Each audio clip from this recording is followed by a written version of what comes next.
She worked 3 jobs to raise the billionaire CEO's son. When he finally showed up at her door 15 years later, her first words weren't what he expected. "You don't deserve to meet him." What did he do to make her forgive the unforgivable? If you believe no parent should have to struggle alone while the wealthy walk away from responsibility, hit that subscribe button right now. Only people like Maxwell would scroll past without subscribing. Despite having everything money could buy, a technology empire valued at billions, an architectural marvel of a penthouse, and global recognition, an emptiness gnawed at Maxwell Reed. He sipped his lukewarm coffee, its bitter taste mirroring the regret that occasionally visited him in quiet moments like these. 15 years of relentless work had built his empire, yet something vital was missing. Success felt hollow when there was no one to share it with. Another day, another dollar, he muttered to himself. The old phrase his father used to say, now a cynical reminder of how far he'd come from his humble beginnings.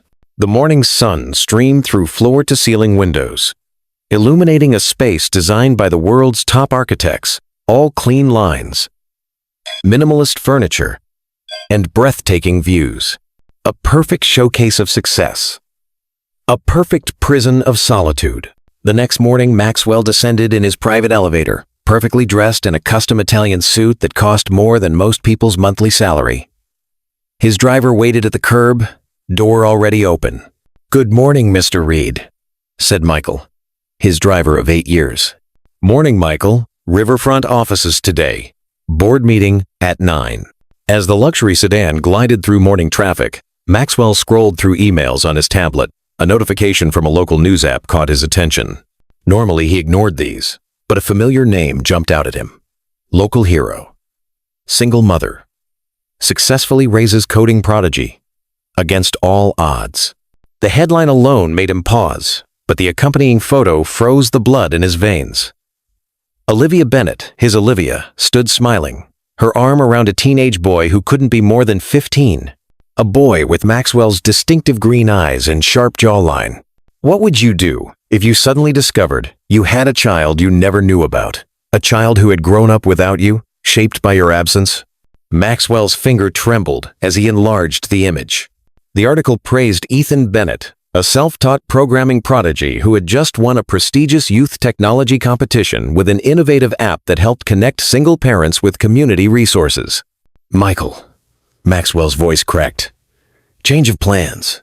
Take me to Westside Community Center instead." "Sir?" "The board meeting. Cancel it." Maxwell could barely hear his own voice over the thundering of his heart.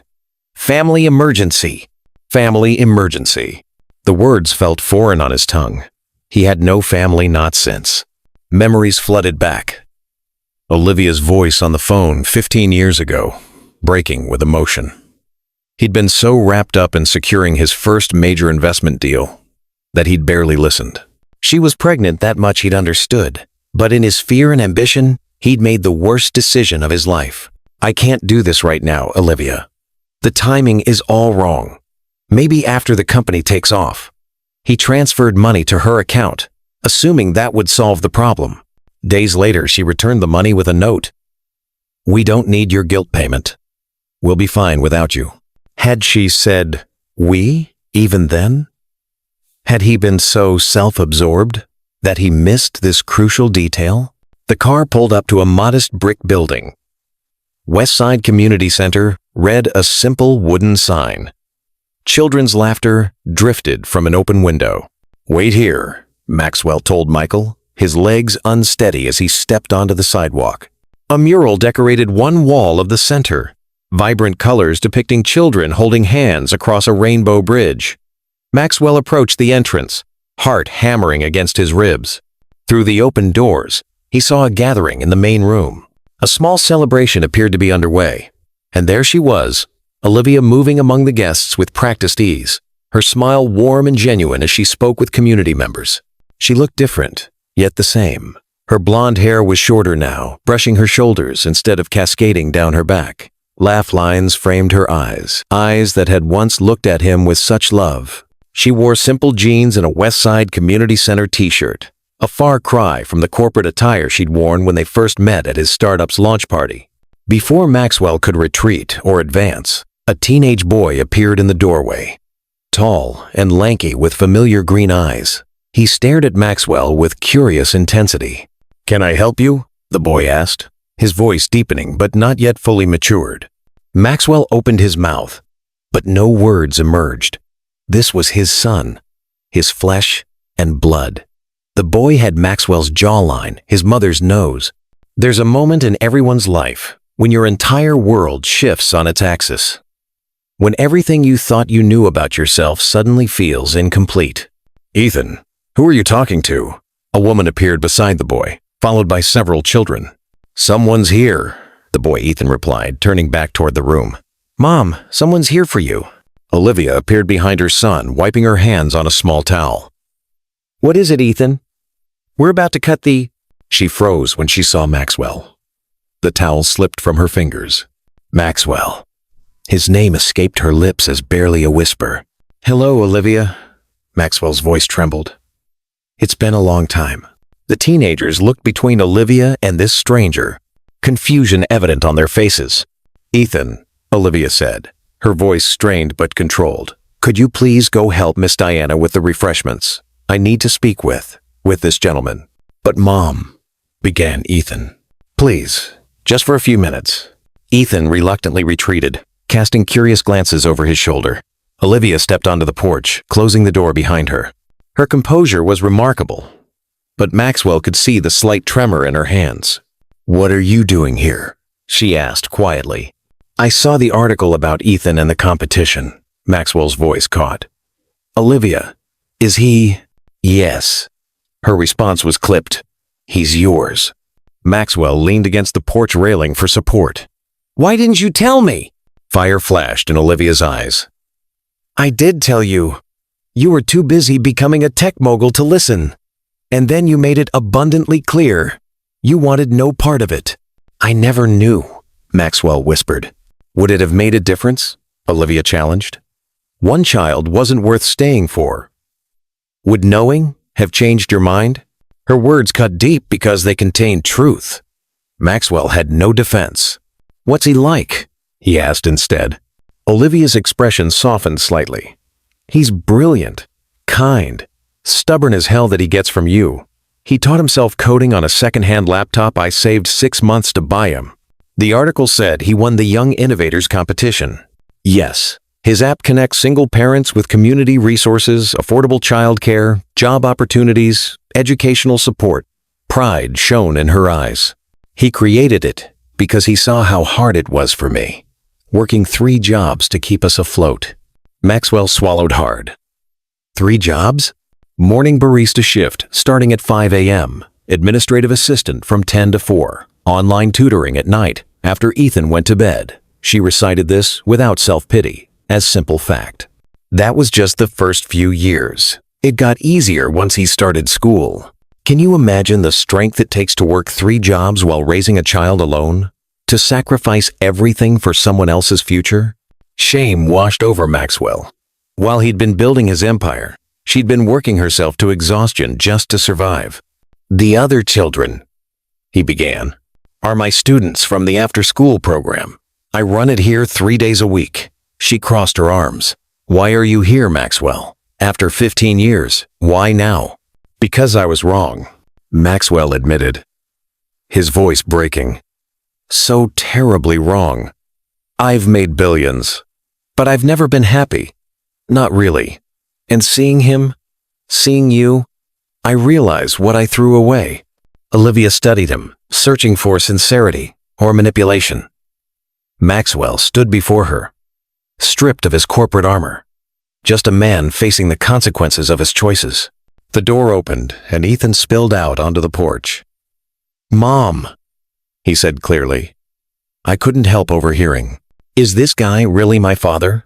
Olivia sighed, shooting Maxwell a look that clearly said, "This is on you."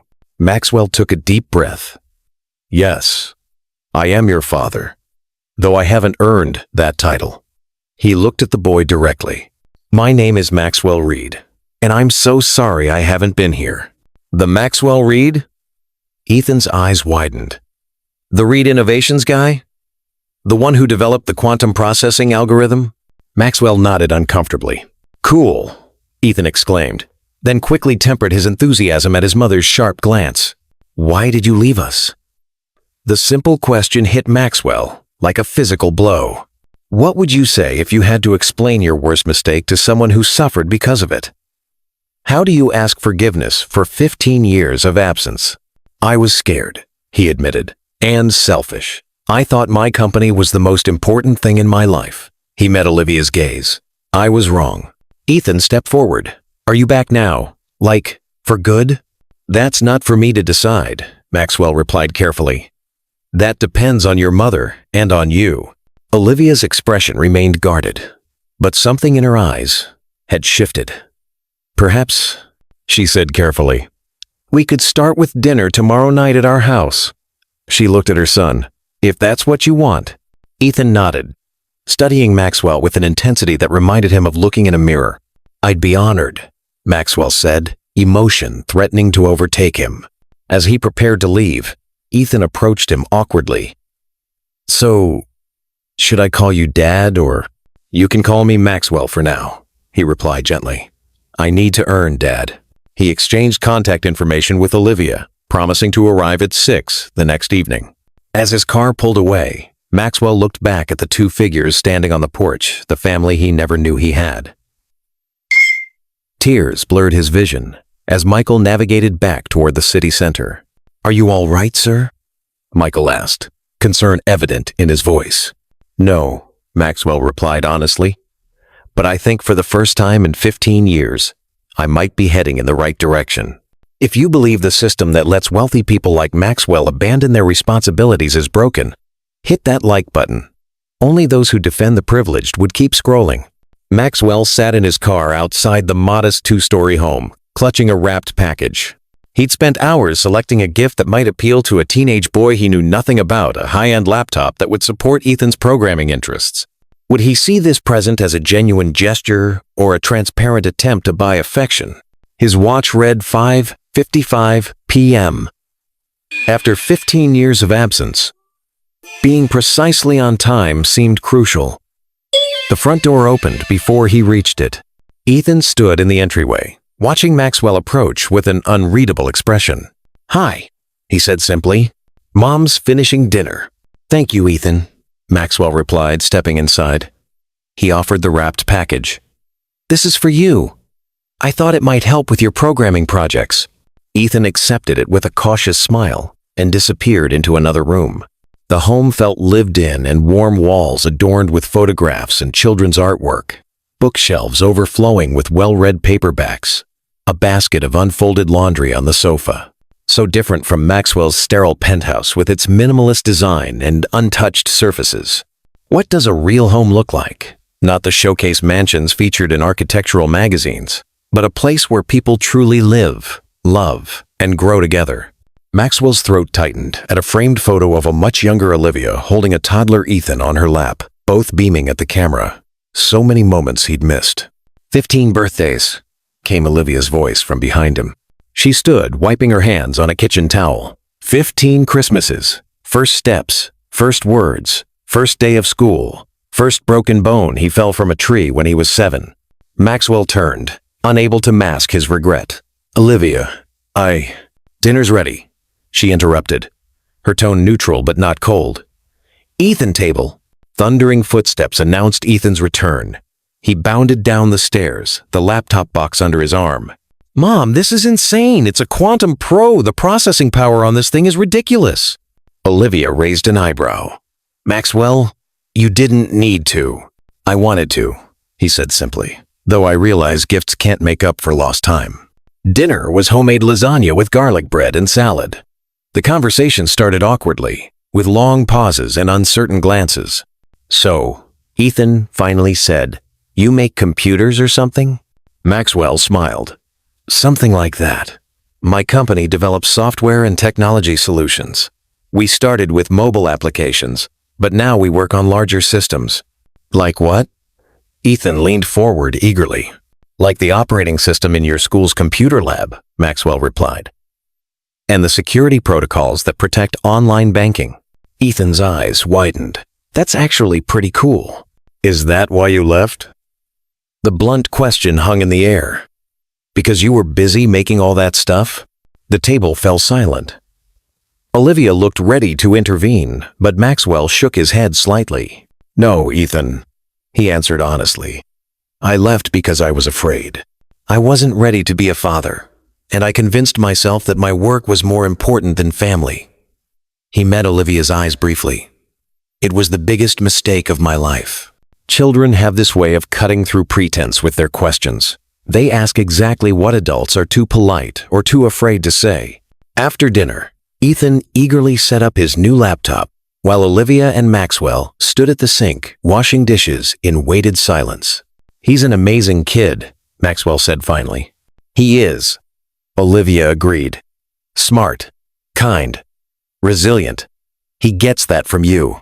The stubbornness is all you. Maxwell smiled, then grew serious. Olivia, I know I have no right to ask, but may I be part of his life? In whatever capacity you're comfortable with? Olivia stared out the window at their son, who was now sitting cross-legged on the living room floor, completely absorbed in his new computer. He deserves to know his father, she said finally. But Maxwell, I need to be clear. If you start this, you can't walk away again. He's grown up without you. He's managed. But if you come into his life now only to disappear when it gets difficult, I won't, Maxwell promised. I've spent 15 years chasing success. I finally understand what really matters. Olivia studied him, weighing his sincerity. We'll take it slow, she decided.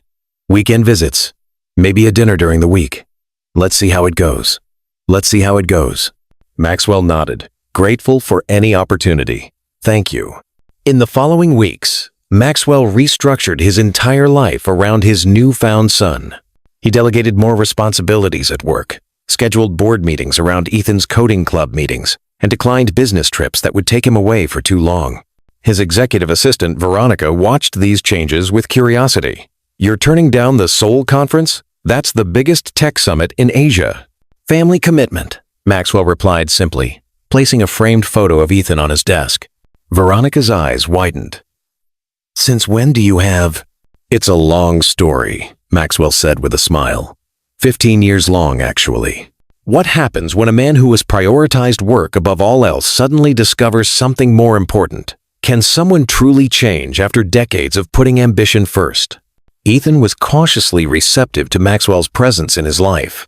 Their shared interest in technology provided common ground, and Maxwell found himself delighted by his son's quick mind and innovative thinking. Could you teach me about quantum algorithms? Ethan asked one Saturday morning. I've been reading about them, but the math is still confusing. Maxwell spent the weekend creating impromptu lessons, drawing diagrams and walking through equations. Amazed by how quickly Ethan grasped concepts that had taken him years to master. You have a natural talent for this, Maxwell told him, pride evident in his voice. Ethan shrugged, but a small smile tugged at his lips, the first genuine one directed at Maxwell. Olivia observed their growing connection with cautious optimism. She maintained a careful distance from Maxwell. Their interactions focused entirely on Ethan. But occasionally, when Ethan excitedly explained something Maxwell had taught him, she would meet Maxwell's gaze with a look that wasn't quite forgiveness, but perhaps understanding. One evening, after Ethan had gone to bed, Maxwell lingered in the living room, helping Olivia fold that basket of laundry that seemed to be a permanent fixture on the sofa. You don't have to do that, she said, reaching for a towel he'd just folded. I want to help, he replied simply. You've been doing everything alone for 15 years. Olivia paused, a pair of Ethan's jeans in her hands. Not completely alone. My friend Diana has been there since the beginning. She watched Ethan when I worked nights. I'd like to thank her someday. Maxwell said quietly, for doing what you should have done. The words weren't accusatory, just matter of fact. Maxwell nodded, accepting the truth of it. Yes, for being there when I wasn't. They worked in silence for a moment before Olivia spoke again. Why did you really come back, Maxwell? The truth. He considered the question carefully. I saw his face in that photo, and something just broke open inside me. All these years, I've been telling myself I made the right choice, that I wasn't ready, that I would have been a terrible father, that you were better off without me." He folded a t-shirt with careful precision. But seeing him, seeing what I missed, I realized those were all excuses to justify my selfishness. "And now, what do you want now?" "To know my son. To make up for lost time, if that's even possible." He met her gaze directly. "And to help Olivia, not just with money, but with everything. You've carried this burden alone for too long." "It wasn't a burden," she corrected him. "It was hard, yes. There were nights I cried myself to sleep from exhaustion, days I didn't know how we'd make rent, but Ethan was never a burden." "I didn't mean—" "I know," she said, softening slightly. "I just need you to understand something. I don't regret having him. Not for a single moment. Even in the hardest times, he was worth every sacrifice." Maxwell nodded, humbled by her strength. "I understand. You know that rare person whose quiet strength makes you question everything about yourself? Someone who faced unimaginable challenges and emerged not bitter, but better?" As the weeks passed, a tentative routine developed.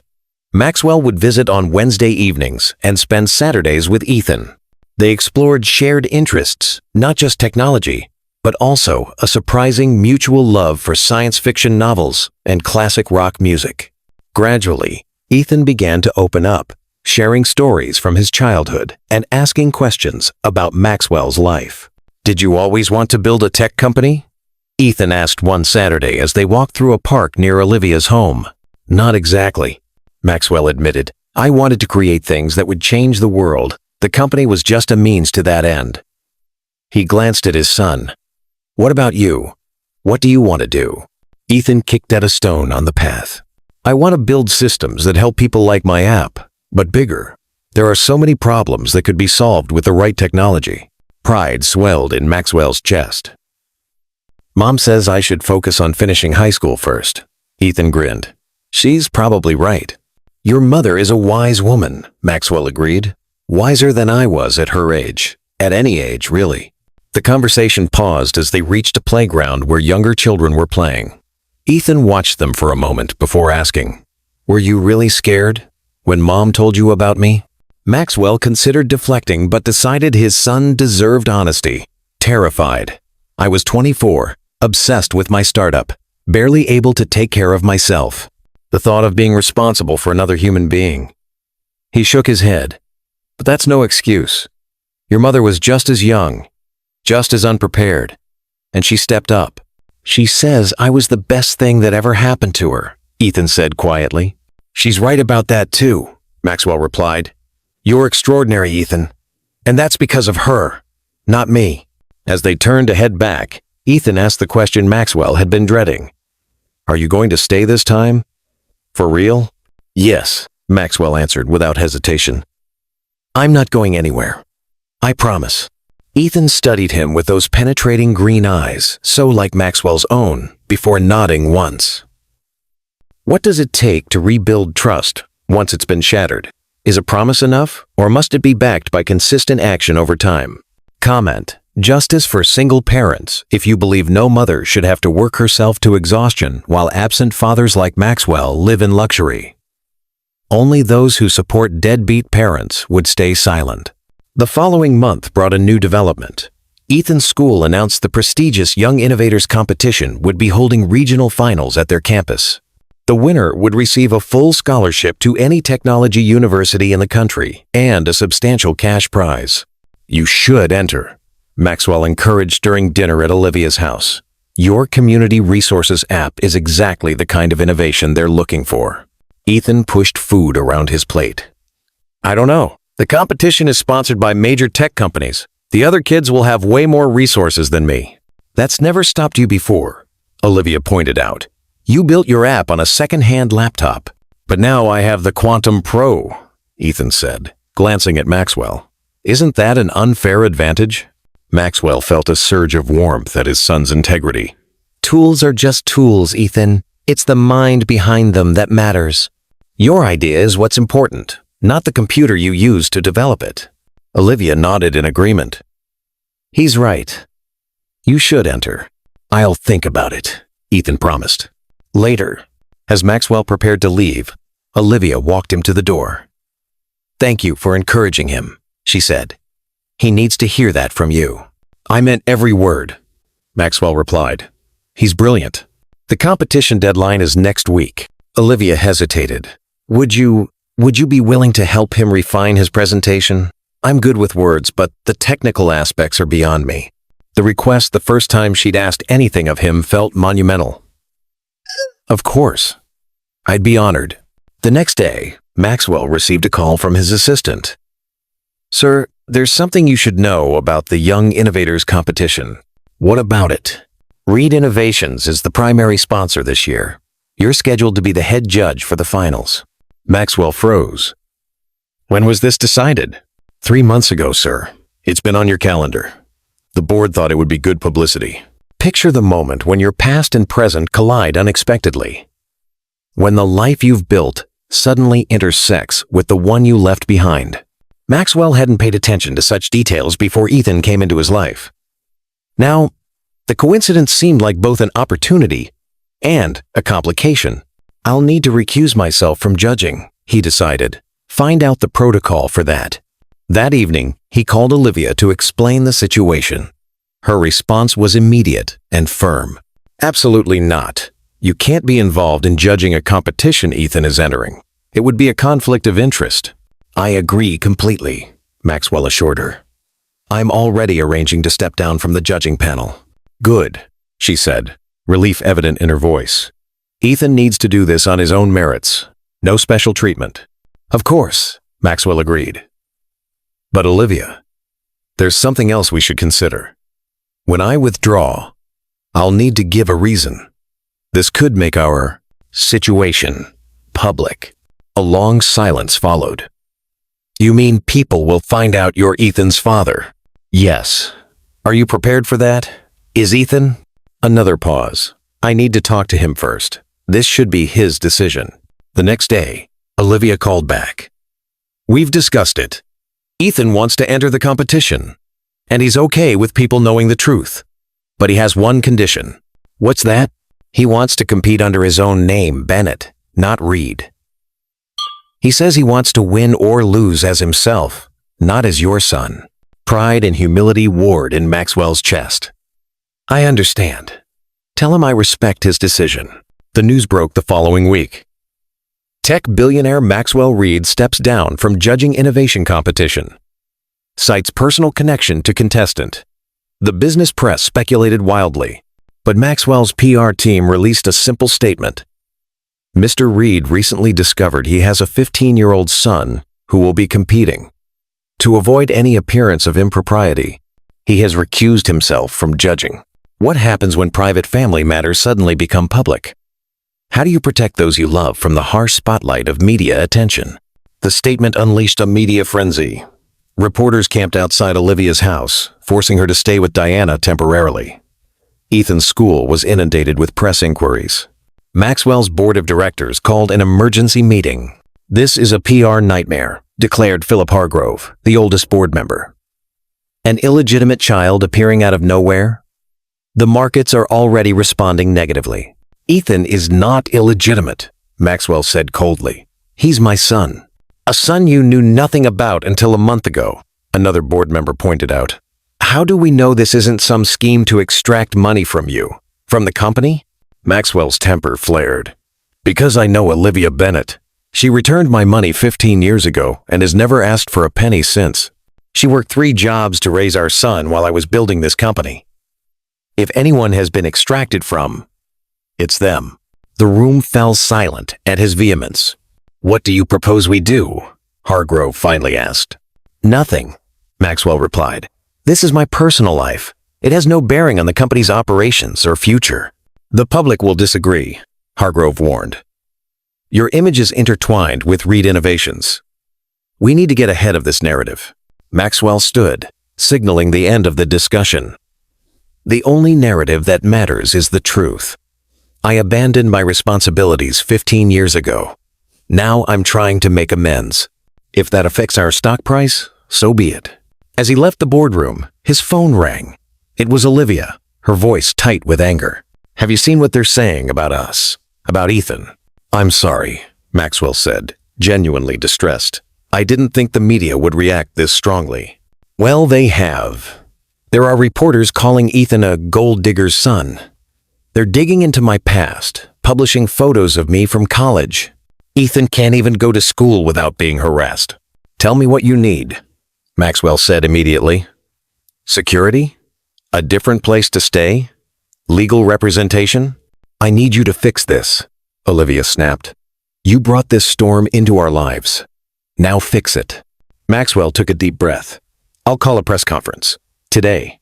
I'll make it clear that this was entirely my fault, that you never asked for anything, that Ethan is an extraordinary young man who deserves respect and privacy. And if that doesn't work, then I'll keep trying until it does." He promised. "I won't let them hurt you. Or Ethan. How far would you go to protect someone you love from harm, especially harm you inadvertently caused?" The press conference was hastily arranged for that afternoon. Maxwell stood before a forest of microphones, cameras flashing as he prepared to address the world. 15 years ago, I made a decision that I've regretted every day since," he began, his voice steady despite his nerves. "When Olivia Bennett told me she was pregnant, I chose my ambition over my responsibility. I walked away from her and from our unborn child, believing my work was more important than family." He paused, looking directly into the cameras. "I was wrong. While I was building Reed Innovations, Olivia was working 3 jobs to support our son. While I was amassing wealth and acclaim, she was teaching him values. I'm only now beginning to understand. Integrity, perseverance, compassion. A month ago, I discovered that my son, Ethan Bennett, exists. Since then, I've been trying to earn a place in his life, a privilege I in no way deserve. Ethan is a remarkable young man, with his own dreams and his own identity, shaped by his mother's extraordinary love and sacrifice." Maxwell's voice grew stern. "I'm addressing you today because the media attention surrounding this personal matter has become intrusive and harmful. Olivia and Ethan deserve privacy and respect. They have never asked me for money or special treatment. In fact, Ethan has specifically chosen to compete in the Young Innovators competition under his mother's name, not mine. He wants to succeed or fail on his own merits, which speaks volumes about the young man Olivia has raised. I ask you now to direct any questions or criticism to me alone. I am the one who failed my responsibilities. Olivia and Ethan are the ones who have shown true strength and character. They deserve your respect, not your speculation." With that, Maxwell stepped away from the podium, refusing to take questions. As he left the stage, his phone buzzed with a text from Olivia. "Thank you. If you can't stand hypocrites like Maxwell who preach family values while abandoning their own children, share this video now. Only enablers of such behavior would keep this story to themselves." The media storm gradually subsided in the weeks following Maxwell's press conference. While gossip sites still speculated about his relationship with Olivia and Ethan, mainstream coverage shifted to focus on the Young Innovators competition itself, which was gaining national attention. Ethan threw himself into preparing his entry, refining his community resources app with Maxwell's technical guidance and Olivia's practical insights. The 3 of them formed an unlikely team, each contributing their unique perspective. What if we added a feature that helps single parents find educational resources for their kids? Olivia suggested one evening as they worked around her kitchen table. "That's brilliant," Maxwell agreed. "The existing databases are fragmented and difficult to navigate." Ethan nodded, fingers flying over his keyboard. "I could create an algorithm that matches children's interests with free or low-cost programs in their area." Maxwell watched his son work, marveling at his intuitive understanding of complex systems. "You're a natural at this, Ethan. You see connections that most programmers miss." "Mom says I get that from you," Ethan replied without looking up from his screen. "She says you always saw the big picture when everyone else was focused on details." Maxwell glanced at Olivia, surprised. She shrugged slightly, a small smile playing at her lips. "It's true. It was one of the things I admired about you.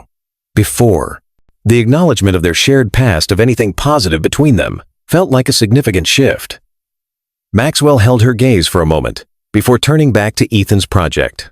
"What does it mean to truly collaborate as a family?" to bring different strengths together toward a common goal? As the competition approached, Ethan grew increasingly nervous. The night before the preliminary round, Maxwell found him still awake at midnight, obsessively checking his code for errors. "You need to rest," Maxwell advised, sitting beside him on the living room sofa. "Your mind works better when it's fresh." "What if it's not good enough?" Ethan asked, voicing his deepest fear. "What if I embarrass myself? Embarrass you and Mom?" "That's not possible," Maxwell assured him. "Win or lose, we're proud of you." "But Ethan, this isn't just about the competition. Your app is already helping people. That's success, regardless of what any judge decides." Ethan closed his laptop slowly. "Did you ever feel this way? Scared of failing?" "Every day," Maxwell admitted. "Even now. The difference is, I used to think failure meant losing status or money. Now I know the only real failure would be letting down the people who matter, like you and your mother." Some realizations hit like lightning. What you once considered failure isn't failure at all. Your definition of success had been wrong from the start. The preliminary round of the competition took place the following day. Ethan's presentation was flawless, his passion for helping single-parent families evident in every word. When the judges announced the finalists, his name was among them. "You did it!" Olivia hugged him tightly as he came off the stage. "I'm so proud of you." Maxwell stood nearby, wanting to share in the celebration, but unsure of his place. Ethan solved the dilemma by pulling him into their embrace. "I couldn't have done it without both of you," he said, his voice thick with emotion. The moment was interrupted by a sharp voice. "Mr. Reed, what a surprise to see you here." Maxwell turned to find Philip Hargrove watching them, his expression calculating. "Philip, I didn't know you were attending. The board thought someone should represent Reed Innovations, since you recused yourself from judging." Hargrove's gaze shifted to Ethan. "So, this is your son?" "Yes," Maxwell said proudly. "Ethan, this is Philip Hargrove, chairman of my board of directors. Philip, this is Ethan Bennett, one of the competition finalists." Hargrove extended a hand to Ethan, his smile not reaching his eyes. "Impressive presentation, young man. You certainly have your father's ambition." The emphasis on the word made Maxwell tense, but Ethan responded with perfect poise. "Thank you, sir. Though, I'd say I get my drive from my mother. She's the one who taught me that success means nothing if it doesn't help others." Olivia stepped forward, placing a protective hand on Ethan's shoulder. "It's been a long day, and Ethan needs to rest before the finals tomorrow. If you'll excuse us." As they walked away, Hargrove caught Maxwell's arm. "A word, if you don't mind." Maxwell nodded to Olivia, indicating he'd catch up. When they were alone, Hargrove's cordial facade dropped. "What exactly are you playing at, Maxwell? First the press conference, now this family reunion spectacle." "I'm not playing at anything," Maxwell replied evenly. "I'm getting to know my son, and jeopardizing everything we've built in the process." Hargrove's voice was low but intense. "The board is concerned about your recent distractions. Your focus has clearly shifted." "My focus has expanded," Maxwell corrected. "Reed Innovations remains a priority, but it's no longer my only priority." "That's precisely the problem." Hargrove straightened his tie, a nervous habit Maxwell recognized from tense board meetings. "We're considering a vote of no confidence, Maxwell. The shareholders are nervous. What would you choose if forced to decide between your life's work and your family? Between the empire you built and the people you love?" Maxwell felt a cold anger settle in his chest. "Because I'm acknowledging my son? Or because I'm not the workaholic automaton you've come to expect?" "Because you're making impulsive, emotional decisions that affect the company's stability. This competition, for instance. Your son's participation creates the appearance of impropriety, regardless of your recusal." "Ethan earned his place as a finalist," Maxwell said firmly. "His app is innovative and socially valuable. Any suggestion otherwise is an insult to his hard work." "Perhaps," Hargrove conceded. But perception matters in our world, as you well know. The board meeting is scheduled for Monday morning. I suggest you come prepared to reassure us about your commitment to the company." As Hargrove walked away, Maxwell felt the familiar weight of corporate politics settling on his shoulders. For 15 years, Reed Innovations had been his life, his identity. Now, faced with a choice between the company and his newfound family, the decision seemed surprisingly clear. He found Olivia and Ethan waiting by the exit. "Everything okay?" Olivia asked, noting his expression. "Just board politics," Maxwell assured them. "Nothing for you to worry about. Let's celebrate Ethan's success." They went to dinner at Ethan's favorite pizza place, a casual family restaurant where no one seemed to recognize the tech billionaire in their midst. As Ethan excitedly discussed the other finalist projects, Maxwell watched Olivia across the table. She was laughing at something Ethan said, her face animated in a way Maxwell hadn't seen since their early days together. "What?" she asked, catching his gaze. "Nothing," he smiled. "Just thank you for raising him, for being the parent I couldn't be." Her expression softened. He made it easy, even on the hardest days. Later that night, after dropping them at home, Maxwell drove to his penthouse with a growing sense of clarity. The board's ultimatum had crystallized something he'd been feeling since reconnecting with Ethan and Olivia. Success meant nothing without people to share it with. Power was empty without purpose. Have you ever had a moment of perfect clarity? The finals of the Young Innovators competition drew a capacity crowd. Tech industry leaders, venture capitalists, and media filled the auditorium. Maxwell sat with Olivia in the front row, both tense with anticipation as Ethan took the stage for his presentation. My app began with a simple observation. Ethan started, his voice steady despite the prestigious audience. "My mom worked 3 jobs to give me opportunities. She was exhausted, stressed, and still had to navigate fragmented systems to find resources we needed: affordable childcare, educational support, healthcare options." He gestured to the screen behind him, where his app interface appeared. ConnectCare isn't just another database. It's an intelligent system that learns from user interactions to provide personalized recommendations based on a family's specific needs, location, and circumstances. As Ethan demonstrated the app's features, Maxwell felt Olivia's hand slip into his. He squeezed it gently, a silent acknowledgement of their shared pride. "The most important feature," Ethan continued, "is the community building component. Single parents often feel isolated, but they have valuable knowledge and experience to share. ConnectCare allows users to connect with others facing similar challenges, creating support networks that extend beyond digital resources." The judges asked pointed questions about scalability, data privacy, and monetization strategies. Ethan answered each with confidence and insight, demonstrating a depth of understanding that belied his 15 years. When the presentations concluded, the judges retired to deliberate. Ethan joined his parents in the audience, flushed with adrenaline but visibly relieved. "You were amazing," Olivia told him, pulling him into a hug. "Truly exceptional," Maxwell agreed. "Regardless of the outcome, what you've created has real value." Ethan nodded, but his eyes remained fixed on the stage, where the judges would soon announce their decision. He said quietly, "No student loans. No financial burden on Mom." Maxwell felt a pang at the reminder of the practical concerns that had shaped Ethan's and Olivia's lives, concerns his wealth had insulated him from. Before he could respond, the judges returned to the stage.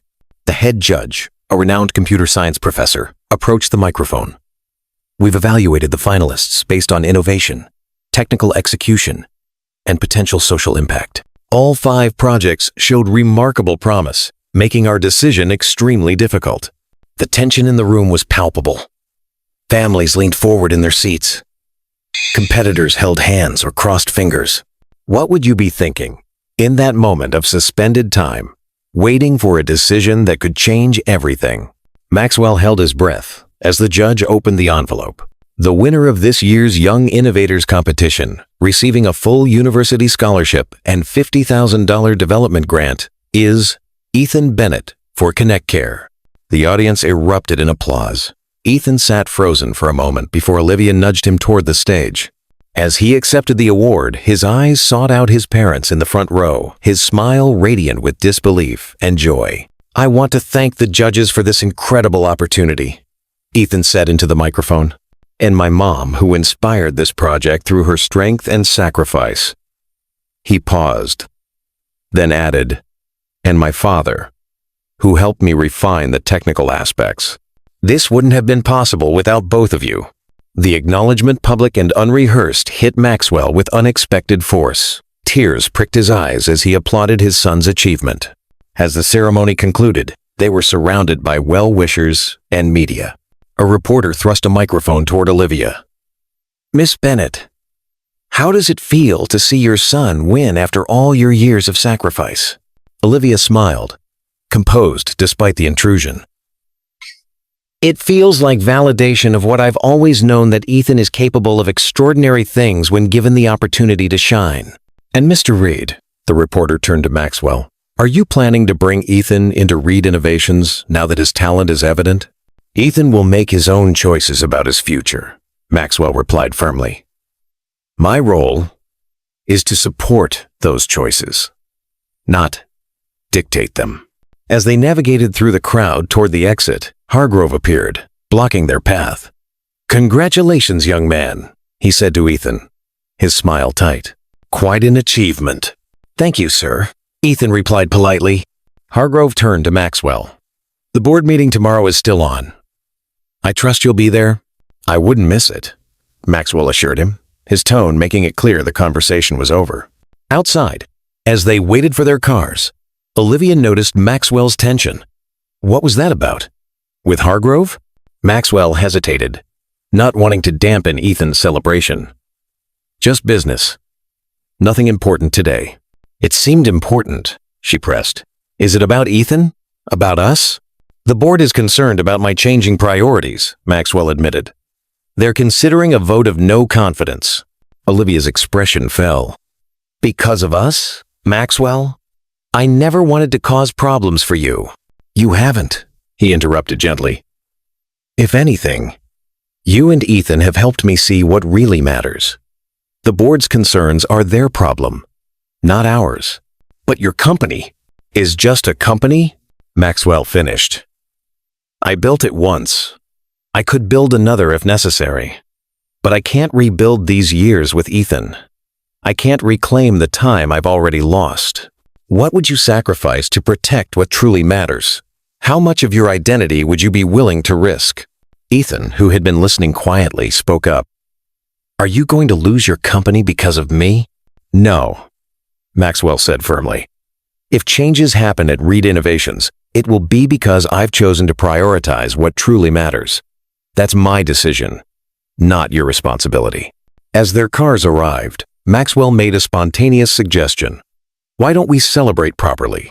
Dinner at Castellano's?" Olivia's eyes widened. "That's the most exclusive restaurant in the city. You need reservations months in advance." Maxwell smiled. "Being a tech billionaire has a few perks. They'll find us a table." To his surprise, Olivia shook her head. "That's not us, Maxwell. Not me and Ethan. We're pizza and movie night people, not five-star dining people." "Then pizza and movies it is," Maxwell agreed immediately. "At your place, I'll bring the ice cream." The evening they spent together eating takeout pizza, watching Ethan's favorite sci-fi film, laughing at inside jokes he was just beginning to understand, felt more meaningful to Maxwell than any luxury experience he'd ever had. This, he realized, was what he'd been missing all these years. Not just Ethan, but the simple joy of belonging somewhere with people who knew him as a person, not a corporate entity.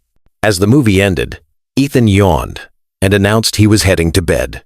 "Big day," he explained, the scholarship certificate still clutched in his hand. After he'd gone upstairs, Maxwell helped Olivia clean up the remnants of their celebration. "He's remarkable," Maxwell said quietly. "You've done an incredible job with him." "We got lucky," Olivia replied. "He was always an easy child, curious, kind, determined." "That's not luck," Maxwell countered. "That's parenting. Your parenting." Olivia leaned against the counter, studying him. "You're different than I remember." "I hope so," Maxwell said. "I wasn't much of a person back then. Just ambition with legs. A small smile tugged at her lips. That's a fair assessment. She hesitated, then asked, "What will you do? About the board meeting tomorrow?" "I'm going to tell them the truth," Maxwell decided. "That meeting Ethan and reconnecting with you has changed my perspective. That I'm still committed to the company's success, but not at the expense of being present for my son." "And if they vote against you?" Maxwell shrugged. "Then I'll start something new. Something that allows me to be the father Ethan deserves." Olivia's expression softened. "He likes having you in his life, you know. He tries to play it cool, but I can tell. I like being in his life," Maxwell admitted. "And yours, if that's not overstepping." The moment hung between them, charged with unspoken history and tentative possibility. Before Olivia could respond, her phone rang. She glanced at the screen, frowning. "It's Diana. She never calls this late unless—" She answered quickly. "Diana? What's wrong?" Maxwell watched as Olivia's face drained of color. "When? How bad?" "Yes, I'm leaving now." She hung up, already moving toward the stairs. "It's my sister. There was an incident during her deployment. She's been airlifted to Memorial Hospital." "Is she?"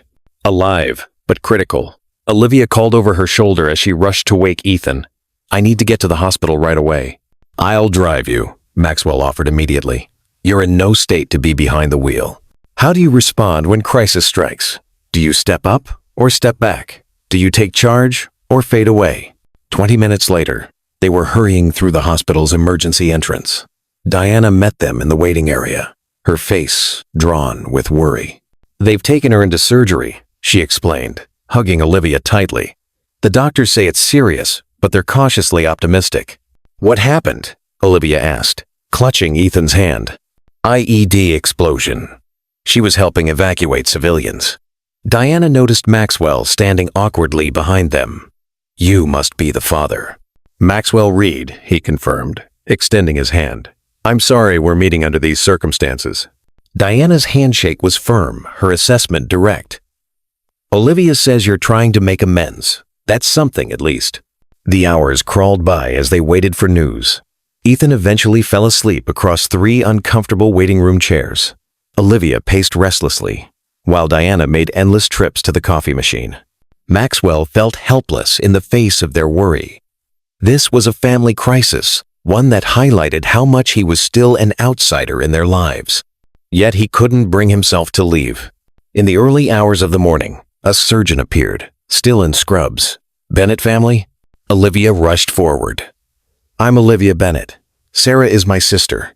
The surgery was successful, the doctor said, and collective relief swept through the group. "She's stable, but will have a long recovery ahead. Multiple fractures, internal injuries. She'll need extensive rehabilitation." "Can we see her?" Olivia asked. "Briefly. She's still unconscious from the anesthesia." As Olivia and Diana went to visit Sarah, Maxwell stayed with the sleeping Ethan. When Olivia returned, her eyes were red from crying. "How is she?" Maxwell asked softly. "Alive," Olivia said, her voice breaking. "But the doctor says her recovery will take months, maybe a year. She won't be able to return to active duty." "I'm so sorry," Maxwell said, wishing he could offer more than words. Olivia sank into the chair beside him, suddenly looking exhausted. "I don't know how we're going to manage. She'll need specialized care, equipment, therapy. Her military benefits will cover some, but not everything." "Let me help," Maxwell said immediately.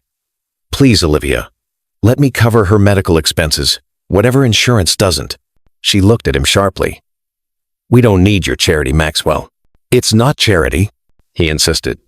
"It's family. Ethan's aunt is family. Let me do this, not as some grand gesture, but as a practical solution to a real problem." Olivia's resistance wavered, as exhaustion and pragmatism won out.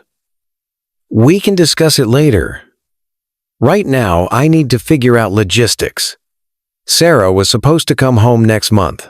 Her kids are with their father until then, but after that, she trailed off, overwhelmed by the complications." "One step at a time," Maxwell advised gently. "First, let's get all of you home to rest. Decisions can wait until morning. By the time they left the hospital, dawn was breaking. Maxwell drove them home in silence, all too aware of the board meeting scheduled for 9 a.m. As he pulled up to Olivia's house, he made a decision. "I'm going to reschedule the board meeting," he told her. "This is more important." Olivia shook her head. "No, you should go. We'll be fine. Sarah is stable, and we all need sleep anyway." "Are you sure?" "Yes," she said firmly. "Handle your business, Maxwell. We've managed crises without you before." The words stung, but he recognized their truth. "I'll call you later to check in," he promised as they got out of the car. Ethan, groggy from his uncomfortable sleep in the waiting room, paused before following his mother inside. "Thanks for staying with us," he said simply. It helped. Those 4 words carried Maxwell through the drive to his penthouse, where he showered and changed for the board meeting. By the time he arrived at Reed Innovations headquarters, he had clarity about what needed to be done. Have you ever faced a moment of truth where you finally understood what you were willing to fight for and what you were willing to let go? The boardroom fell silent as he entered. 12 faces turned toward him, expressions ranging from concern to outright hostility. Hargrove sat at the head of the table, a position that had always been Maxwell's. "Thank you all for coming," Maxwell began, remaining standing. "I understand there are concerns about my commitment to this company in light of recent personal developments." "That's putting it mildly," Hargrove interjected. "Your behavior has been erratic, your focus divided. The shareholders have seen our stock price triple in the past 5 years under my leadership." Maxwell interrupted calmly. "They've received consistent dividends and watched their investments grow exponentially. Past performance doesn't guarantee future results," another board member quoted. "No, it doesn't," Maxwell agreed, "which is why I'm proposing a restructuring of leadership at Reed Innovations." Murmurs rippled around the table. Hargrove leaned forward. "What kind of restructuring?" "I'm stepping down as CEO," Maxwell announced. "I'll remain as chairman of the board and chief innovation officer, focusing on product development and strategic vision. But the day-to-day operations of the company should be handled by someone without my personal complications." Stunned silence followed his announcement. Hargrove recovered first. "This is a significant decision, one that shouldn't be made hastily." "It's not hasty," Maxwell assured them. "It's the result of careful consideration about what's best for the company and for me personally. I've prepared a transition plan and have recommendations for my successor." He distributed folders to each board member. "I believe Jessica Chen, our current COO, is more than qualified to step into the CEO role." As the board members flipped through his proposal, Maxwell continued, "This restructuring allows me to remain involved in the aspects of the business where I add the most value, while creating space in my life for family responsibilities that I've neglected for too long." "And if we don't accept this proposal?" Hargrove challenged. Maxwell met his gaze steadily. "Then I resign completely, sell my controlling shares, and start a new venture, one that aligns with my current priorities." What would you do if someone tried to force you to choose between 2 parts of your life that both matter deeply? Would you find a creative solution or accept the false dichotomy? The threat was clear. Maxwell's departure would destabilize the company far more than his proposed restructuring. After a tense discussion, the board voted to accept his plan, with Jessica Chen's promotion to CEO effective immediately. As the meeting adjourned, Hargrove approached Maxwell privately. "I hope you know what you're doing," he said, his tone somewhere between concern and condescension. "Families are complicated, Maxwell. Business is straightforward by comparison." "I'm learning that," Maxwell acknowledged, "but some complications are worth embracing." He left the boardroom feeling lighter than he had in years. The decision to step back from daily operations wasn't just about making time for Ethan. It was about reclaiming parts of himself that had been subsumed by the relentless demands of corporate leadership.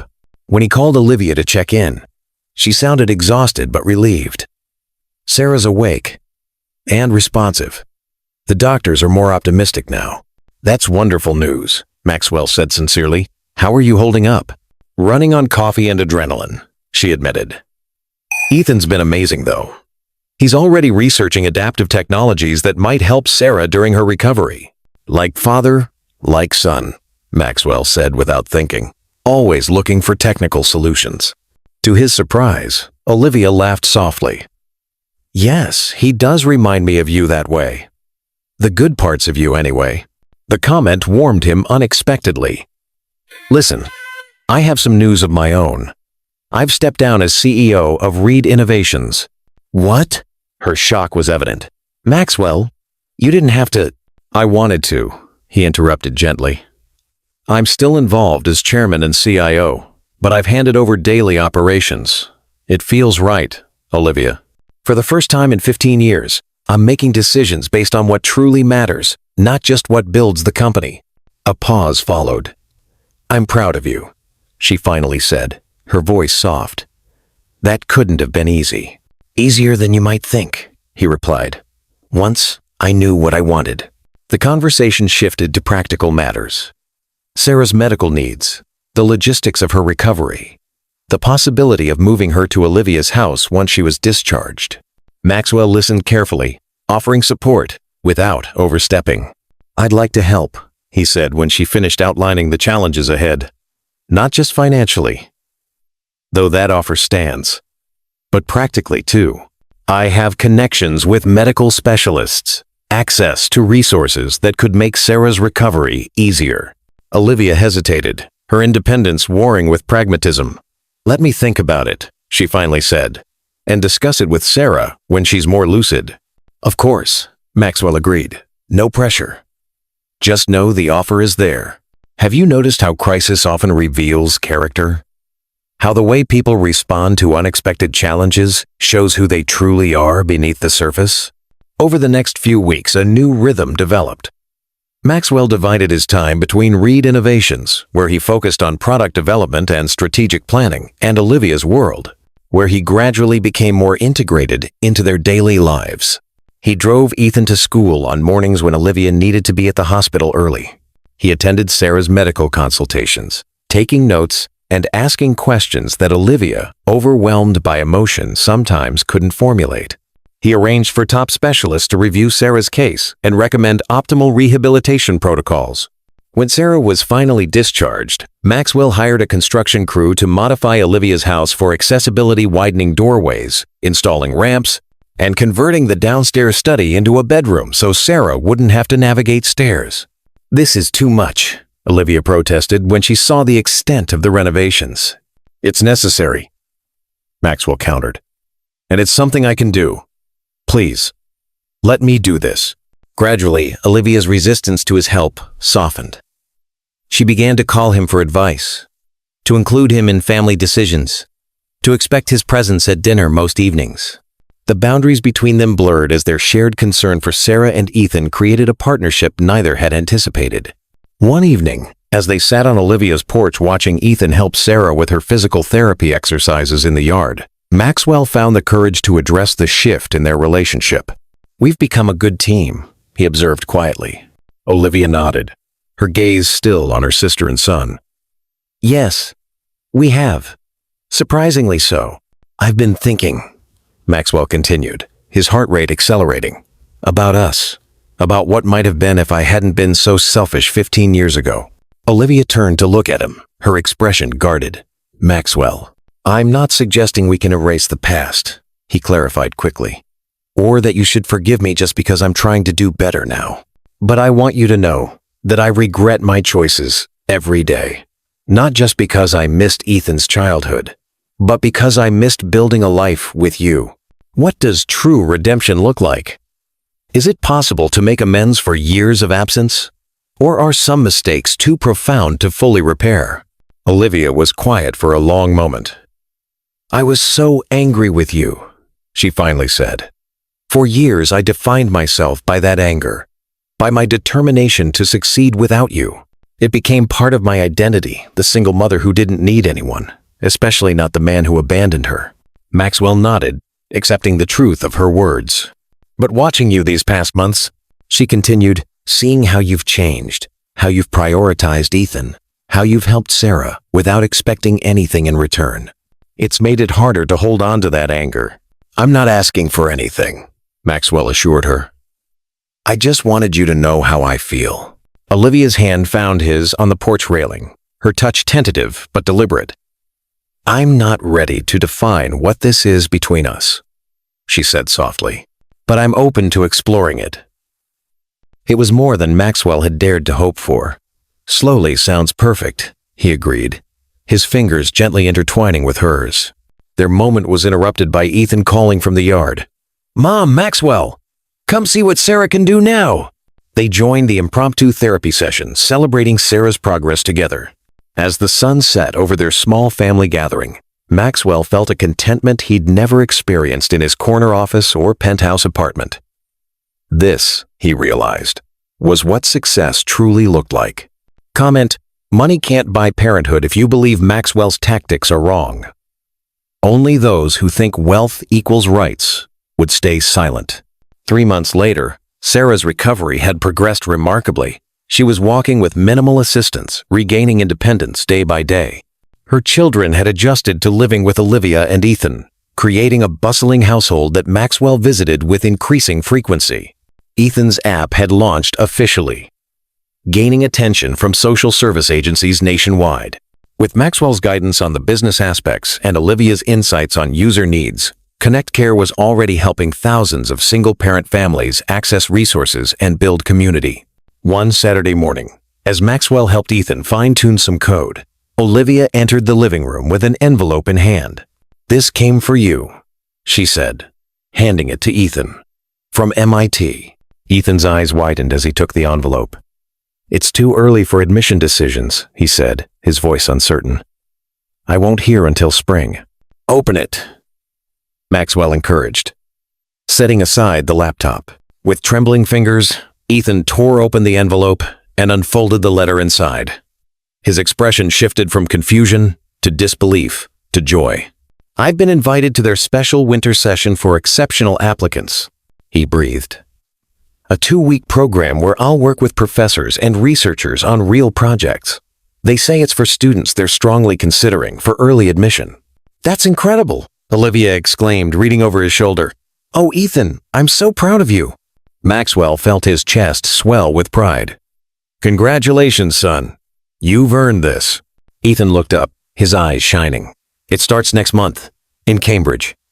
His excitement dimmed slightly. But it's right when Aunt Sarah has her big surgery. I can't leave then. Of course you can, Sarah said from the doorway, where she'd been listening. I'm not having you miss an opportunity like this because of me. But no buts, Sarah insisted, making her way carefully to the sofa. Your mom and Maxwell will be here. I'll be fine. Ethan looked to his mother for guidance. Olivia nodded encouragingly. Sarah's right. This is too important to miss. I'll fly up with you, Maxwell offered. Help you get settled in the dorms. And we can video chat every day, so you'll know exactly how Sarah's doing. The solution satisfied Ethan, and the conversation turned to excited planning for his MIT visit. Later, as Maxwell prepared to leave, Olivia walked him to his car. Thank you, she said quietly, for supporting him like this, for being the father he deserves. I'm just trying to make up for lost time, Maxwell replied, though I know I never truly can. Olivia studied him thoughtfully. You know, I used to think that too, that those years were irretrievably lost. But watching you with him now, I'm not so sure. You're creating new memories, building a relationship that's meaningful in its own right. I hope so, Maxwell said. It means everything to me, being part of his life, part of all your lives. Olivia stepped closer, her decision evident in her eyes before she leaned up to kiss him softly. It was their first kiss since reconnecting, tentative yet familiar, a bridge between past and present. When she pulled back, Maxwell remained still, afraid to break the moment. What was that for? He finally asked. For becoming the man I always hoped you could be, she answered simply. Better late than never. Is it ever truly too late for second chances, for redemption, for love to find its way back after years of absence? The following month brought both Ethan's departure for MIT and Sarah's major surgery. Maxwell kept his promise, accompanying Ethan to Cambridge and helping him settle into the program before flying back to support Olivia during Sarah's procedure. The surgery was successful, but grueling. Sarah faced weeks of intensive rehabilitation, requiring round-the-clock care initially. Maxwell arranged for a rotation of skilled nurses to supplement what Olivia and he could provide, ensuring Sarah received the best possible care without exhausting her family. One evening, as Olivia dozed in a chair beside Sarah's bed, Maxwell gently covered her with a blanket. Sarah, awake and watching, spoke quietly. "You really love her, don't you?" Maxwell startled slightly, not realizing she was conscious. "Is it that obvious?" Sarah smiled weakly. "To everyone except maybe Olivia herself. She's always been slow to trust, especially after what happened with you." "I don't blame her," Maxwell said, sitting in the chair opposite Sarah's bed. "I gave her every reason to doubt me. Yet here you are," Sarah observed. "When things got hard. When it would have been easier to write a check and keep your distance." "I'm not going anywhere," Maxwell assured her. "Not this time." Sarah studied him with the directness that seemed to run in the Bennett family. "When Olivia told me she was pregnant all those years ago, I hated you," she admitted. "I watched my sister work herself to exhaustion, raising Ethan alone, never complaining but always exhausted. I swore if I ever met you, I'd tell you exactly what I thought of men who abandon their responsibilities." Maxwell nodded, accepting her anger as justified. "But now," Sarah continued, "seeing how you've shown up, how you've supported not just Ethan, but all of us, I'm starting to understand why she fell for you in the first place." "Thank you," Maxwell said quietly. "That means a lot, coming from you." "Don't thank me yet," Sarah warned, though her tone was lighter. "I'm still watching you. One wrong move, and billionaire or not, you'll answer to me." Maxwell smiled. "I wouldn't have it any other way. How do you earn the trust of someone who has every reason to doubt you? Is it through grand gestures, or consistent, reliable presence in the moments that matter most?" As the weeks passed, their unconventional family unit strengthened. Ethan returned from MIT buzzing with excitement about the program and the professors he'd worked with. His early admission seemed increasingly likely, a prospect that filled Olivia with both pride and anxiety about her son leaving home. "Cambridge is so far away," she fretted one evening, as she and Maxwell washed dishes together. "What if he needs me?" "He'll always need you," Maxwell assured her. "Just in different ways. And Boston is only a plane ride away. We can visit whenever you want." The casual "we" didn't escape Olivia's notice. "We," she repeated softly. "You're planning to be around that long?" Maxwell set down the dish towel and turned to face her fully. "I'm planning to be around for as long as you and Ethan will have me," he said seriously. "I know we've been taking things slowly, and I respect that. But Olivia, I need you to know, I'm planning to be around for as long as you and Ethan will have me," he said seriously. "I know we've been taking things slowly, and I respect that. But Olivia, I need you to know that for me, this isn't temporary. You, Ethan, even Sarah and her kids, you've become my family. The family I should have embraced 15 years ago." Olivia's eyes glistened with unshed tears. "It hasn't been easy, letting you back in, trusting that you won't leave again when things get complicated." "I know," Maxwell acknowledged, "and I know I can't erase the years of struggle you endured because of my selfishness, but I promise you, Olivia, I'm not the same man who walked away. I never will be again." She stepped closer, resting her hands on his chest. "I believe you," she said simply. "It's taken time, but I do believe you." Their kiss was deeper this time, a promise rather than a tentative exploration. When they parted, Maxwell rested his forehead against hers, savoring the moment of connection. "Move in with us," Olivia said suddenly. "Not just for Sarah's recovery or Ethan's college applications, but permanently. Be here, with us, every day." The invitation, unexpected and profound, left Maxwell momentarily speechless. "Are you sure?" he finally managed. "It's a big step." "I'm sure," Olivia confirmed. "We've lost 15 years, Maxwell. I don't want to waste any more time being cautious when we could be building something together." What does it mean to truly commit to someone? To blend your life with theirs completely, without reservation or escape routes? 2 weeks later, Maxwell moved the last of his essential belongings into Olivia's house. His penthouse went on the market, a symbolic severing of his old solitary life. The transition wasn't without challenges. Merging his minimalist lifestyle with the organized chaos of the Bennett household required adjustments from everyone, but the joy of waking up each day surrounded by family made every compromise worthwhile. Ethan, initially wary of the change, gradually embraced having Maxwell as a permanent fixture in their home. Their shared interest in technology evolved into deeper conversations about ethics, purpose, and legacy. Maxwell found himself learning as much from his son as he taught him. One evening, as they worked together in the makeshift office they'd created in the basement, Ethan asked a question that caught Maxwell off guard. "Are you going to marry Mom?" Maxwell looked up from his laptop, carefully considering his response. "I'd like to, someday. If she'll have me, how would you feel about that?"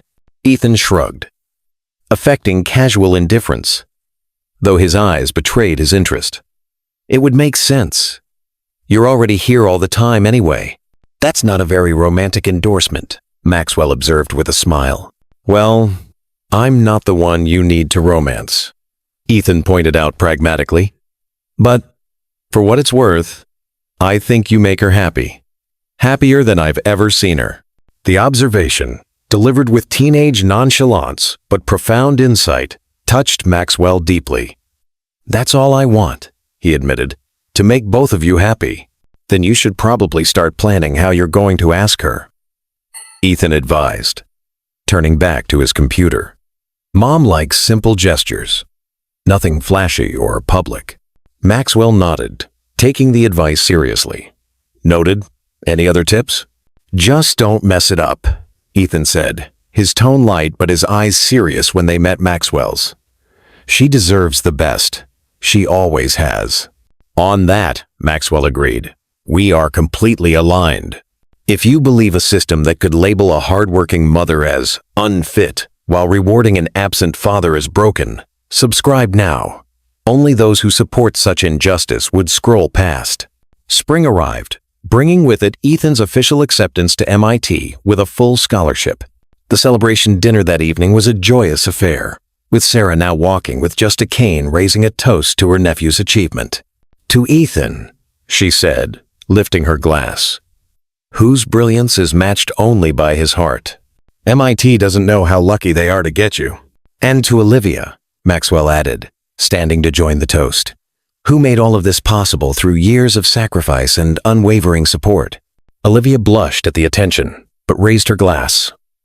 "And to new beginnings," she said, her eyes meeting Maxwell's across the table. "For all of us."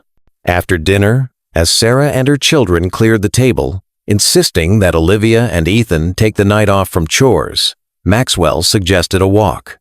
The evening was mild, the neighborhood peaceful as they strolled together. "I can't believe he's really leaving in a few months," Olivia said, her voice a mixture of pride and wistfulness. 18 years gone in a blink. You've given him roots and wings," Maxwell observed. The perfect combination. They walked in comfortable silence until they reached a small neighborhood park where Ethan had played as a child. Olivia smiled at the memories. He broke his arm falling from that jungle gym when he was 7. Insisted on going back the very next day with his cast, determined to conquer it. "Stubborn," Maxwell noted. "Like his mother." "And his father," Olivia countered with a smile. "Have you ever stood in a place filled with memories that aren't yours? Moments you missed but wished desperately you had witnessed?" Maxwell guided her to a bench overlooking the playground. As they sat, he took her hand in his. "I've been thinking a lot about time lately," he said quietly. "About how precious it is, how easily wasted." Olivia nodded, sensing the seriousness in his tone. "I've had similar thoughts watching Ethan prepare for college. It goes so quickly." 15 years ago, I made the worst mistake of my life," Maxwell continued. "I chose ambition over love, success over family. I can never get that time back. Never witness Ethan's first steps or first words. Maxwell, we've moved past Please, he interrupted gently. Let me finish. He took a deep breath. I can't reclaim those years, but I can make sure I don't waste a single day going forward. Being with you and Ethan these past months has shown me what truly matters. You've given me a second chance I never deserved, and I want to spend the rest of my life proving worthy of it. Maxwell slid from the bench to one knee, producing a small velvet box from his pocket. Olivia Bennett, will you marry me? Not because of our past, or because of Ethan, but because I love you. The woman you are now, the mother who raised our son, the partner who challenges and inspires me every day. Olivia's eyes filled with tears as he opened the box to reveal a simple but elegant diamond ring. It's not flashy, he explained with a small smile. I have it on good authority that you prefer simple gestures. Ethan, she guessed, laughing through her tears. He might have offered some advice, Maxwell admitted, though the sentiment is entirely my own. Olivia touched his face gently. 15 years ago, I dreamed you would say these words. Then I spent years convincing myself I was better off without you. And now? Maxwell asked, his heart in his throat. Now I know that some journeys take unexpected detours, she said softly. But sometimes they lead exactly where you're meant to be. She pulled him to his feet. Yes, Maxwell Reed, I will marry you. What does it mean to come full circle? To find yourself exactly where you should have been all along, but with the wisdom that only comes from taking the longer path. As he slipped the ring onto her finger and pulled her into his arms, Maxwell felt a sense of completion he'd never experienced in all his years of corporate success. This moment, this woman, their son waiting at home, was the achievement that mattered most. They walked back hand in hand, both eager to share their news with Ethan. They found him in the living room, video chatting with his MIT advisor about fall courses. We'll talk more next week, Ethan, the professor was saying. You've got a bright future ahead of you. As Ethan ended the call, he looked up to find his parents watching him, their expressions giving away their news before they spoke. Finally, he exclaimed, noticing the ring on his mother's finger. I was beginning to think he'd never ask. You knew? Mom, he asked for my blessing weeks ago, Ethan revealed. Very old-fashioned of him, but I appreciated the gesture. Maxwell shrugged. I wanted to do this right. That meant getting approval from the most important person in your life.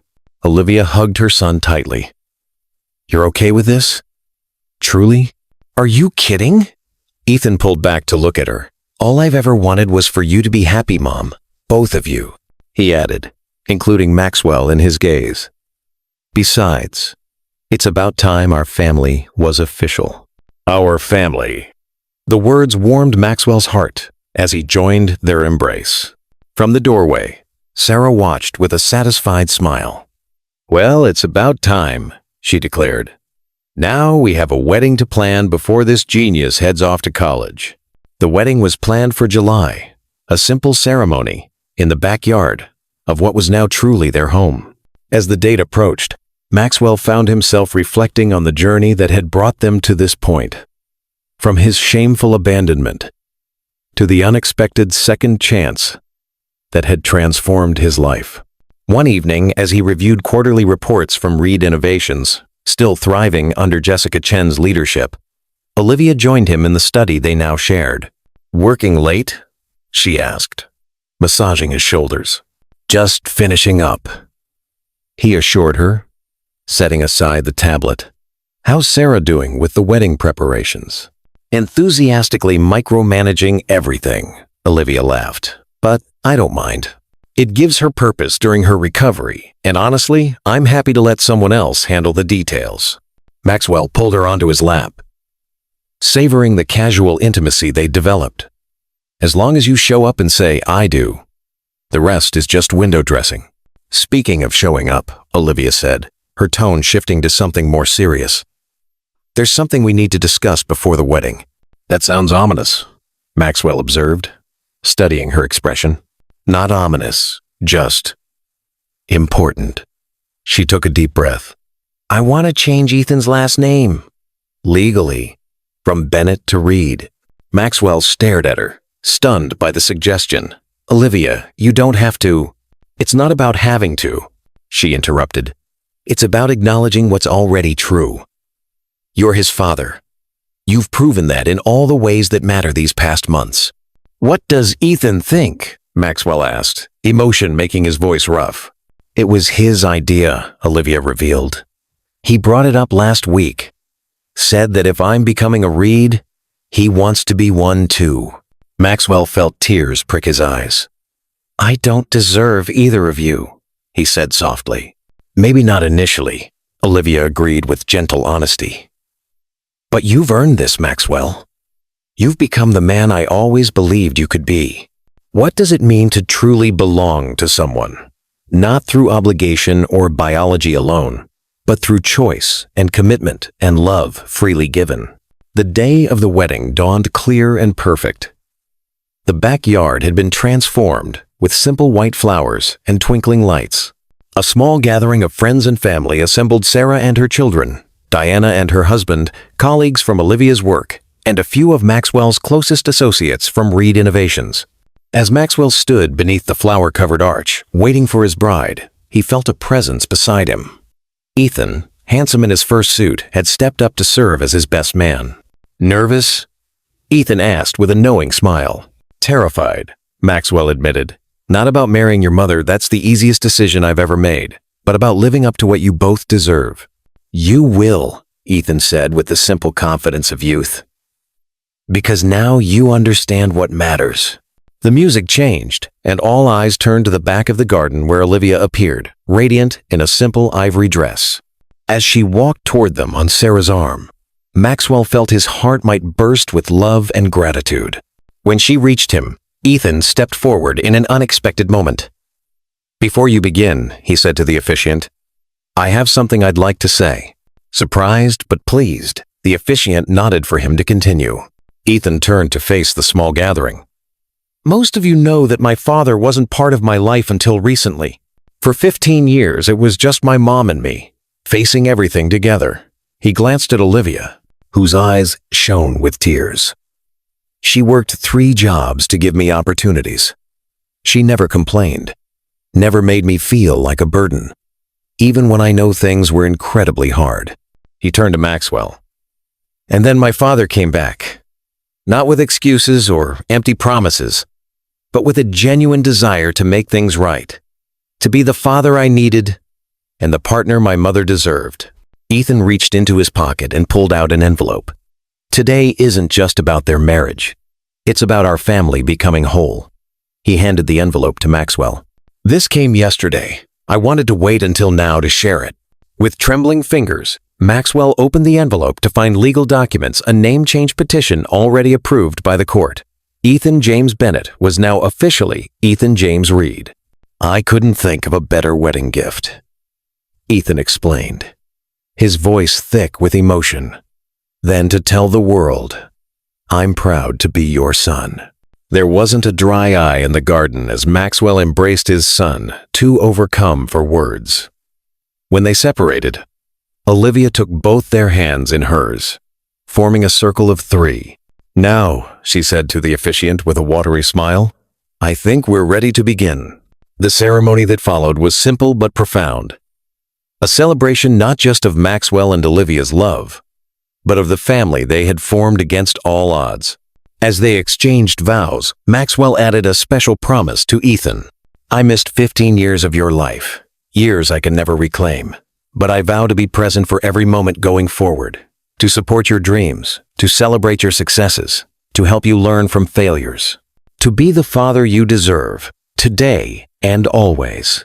When the officiant pronounced them husband and wife, the small gathering erupted in applause.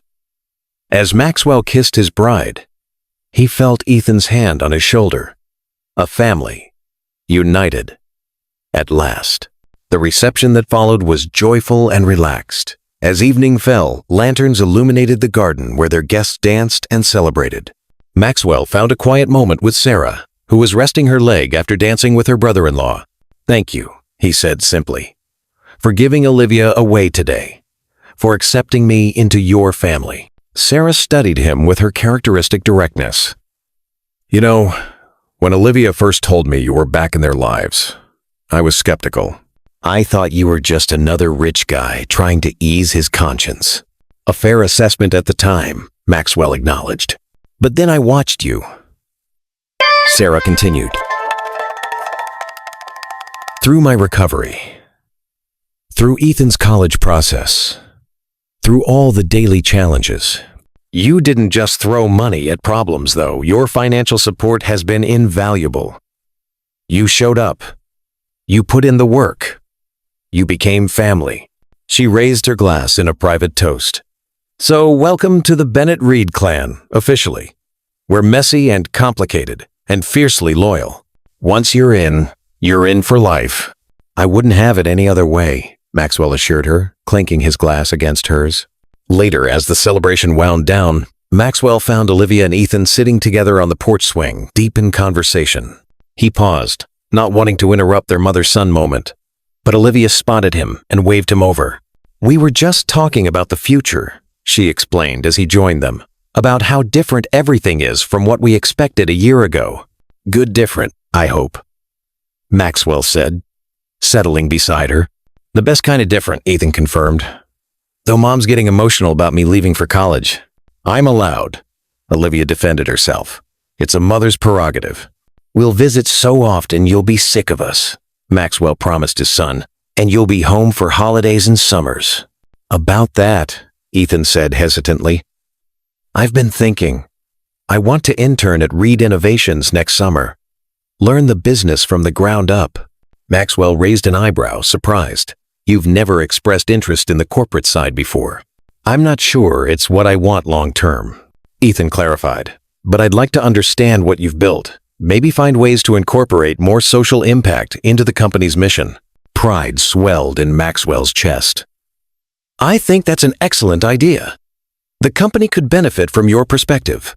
As the last guest departed and Sarah herded her tired children inside, the three of them remained on the porch, reluctant to end this perfect day. The night was warm, stars twinkling above their garden. So, Maxwell said, his arm around his new wife. His son beside them, Mrs. Reed, how does it feel? Olivia leaned into his embrace, like coming home. Like everything we went through, even the hard years, led us exactly where we were meant to be. A family, Ethan said simply. Finally. Complete. What does it mean to find wholeness after years of fragmentation? To discover that the missing pieces were waiting for you all along? As they sat together under the stars, Maxwell reflected on the journey that had brought them here. From his shameful abandonment to this moment of perfect belonging, the path had been neither straight nor easy. But sitting with his wife and son, he knew with absolute certainty that every step, even the missteps, had been necessary to reach this destination. 15 years ago, he had chosen ambition over family, believing success meant corporate achievements and financial wealth. Now he understood the truth. Real success was measured in moments like these, in the love of the woman who had raised his son alone, in the forgiveness of the boy who now proudly carried his name, in the family they had built together against all odds. I love you both, Maxwell said softly, more than I ever thought possible. We love you too, Olivia replied, squeezing his hand. Past, present, and future. Ethan nodded in agreement, adding with typical teenage wisdom, better late than never, Dad. Better late than never. If you believe Ethan was right to stand up to Maxwell's manipulation, comment integrity over wealth below. Only those who value money over family would remain silent. 1 year later, the Reed family home buzzed with activity as they prepared for Ethan's return from his freshman year at MIT. Olivia moved through the kitchen with practiced efficiency, preparing his favorite foods, while Maxwell hung a welcome home banner across the living room. Is this too much? He asked, stepping back to assess his handiwork. He's only been gone for a semester. It's perfect, Olivia assured him. He'll pretend to be embarrassed but secretly love it. Sarah, now fully recovered and preparing to return to active duty in a non-combat role, entered with a cake box. Chocolate fudge with peanut butter frosting, she announced. Still his favorite? Some things never change, Olivia confirmed. Though apparently he's developed a taste for sushi, according to our last video call. College broadens horizons, Maxwell observed with a smile. Academically and culinarily. The sound of a car in the driveway sent them all to the front door. Ethan emerged from the taxi, taller somehow after just 4 months away, his face lighting up at the sight of his family waiting for him. "Welcome home, sweetheart," Olivia called, rushing down the steps to embrace him. "Hey, Mom," he said, hugging her tightly before turning to Maxwell. "Dad." The word still filled Maxwell with wonder each time he heard it. "Good to have you home, son," he said, pulling Ethan into a bear hug. As they helped bring his luggage inside, Maxwell noticed a thick envelope in Ethan's backpack. "What's this?" he asked curiously. Ethan exchanged a glance with Olivia, who nodded encouragingly. "It's actually something I wanted to talk to you about," he said. "After we eat, maybe?" The family meal was filled with stories of college adventures, updates on Sarah's new position, and news of the community center where Olivia now worked full-time, having reduced her other jobs, once Maxwell's support had eased their financial pressures. When they finally moved to the living room for dessert, Ethan retrieved the mysterious envelope. "So," he began, suddenly nervous. "Remember my app? Connect Care?" "Of course," Maxwell said. "It's helping thousands of families now." "Well, I've been working on expanding it at MIT, Ethan explained. "With some of my professors' help, we've developed a comprehensive platform that integrates social services, educational resources, healthcare options, and community building for underserved families." He handed the envelope to Maxwell. "These are the business plans and technical specifications. We're ready to scale nationally, maybe even globally, but we need investment and infrastructure." Maxwell opened the envelope, scanning the detailed proposals inside. "This is impressive, Ethan. Truly innovative." "I won't read innovations to back it," Ethan said directly. "Not as a charity project or a PR move, but as a legitimate business division. One that prioritizes social impact alongside profit." Maxwell studied his son's earnest expression. "You've clearly put a lot of thought into this." "I have," Ethan confirmed. "The professors think it has real potential, both as a business and as a force for good. But I wanted to bring it to you first, before seeking outside investors." "Why?" Maxwell asked, genuinely curious. Ethan glanced at Olivia before answering. "Because this started with Mom's struggle, with what she went through raising me alone. It feels right that the solution should come full circle, through our family. What does it mean when your greatest failure becomes the catalyst for your most meaningful contribution? When the very thing you regret most deeply becomes the source of unexpected good?" The significance of the moment wasn't lost on Maxwell. His son wasn't just asking for funding. He was offering a chance at redemption, a way to transform Maxwell's past failures into future good. "I'd be honored to present this to the board," Maxwell said sincerely. "Though as chairman rather than CEO, I can't unilaterally approve it." "I understand," Ethan nodded. "I just want a fair hearing. The project stands on its own merits." "It certainly does," Maxwell agreed, impressed by his son's confidence and vision. "We'll set up a formal presentation when you're ready." Later that evening, after Sarah had gone home and Ethan had retreated to his room to unpack, Maxwell found Olivia in their bedroom, getting ready for bed. "Did you know about Ethan's proposal?" he asked, sitting on the edge of the bed.